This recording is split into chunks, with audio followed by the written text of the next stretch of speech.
আজ চলে গেছিলাম ছেলেকে নিয়ে একটু ঠাকুরবাড়ি খেতে।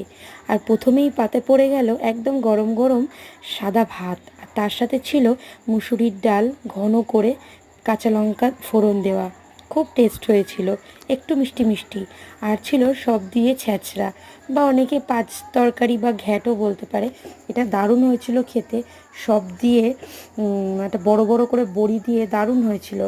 আর এই যে আলু ভাজাও দিয়ে দিয়েছিল কিন্তু।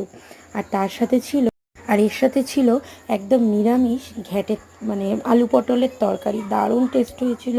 একদম যাকে বলে কষা কষা রসা রসা, মানে ভীষণই খেতে ভালো হয়েছিল। যেহেতু ঠাকুরের খাবার, খেতে তো ভালো হবেই।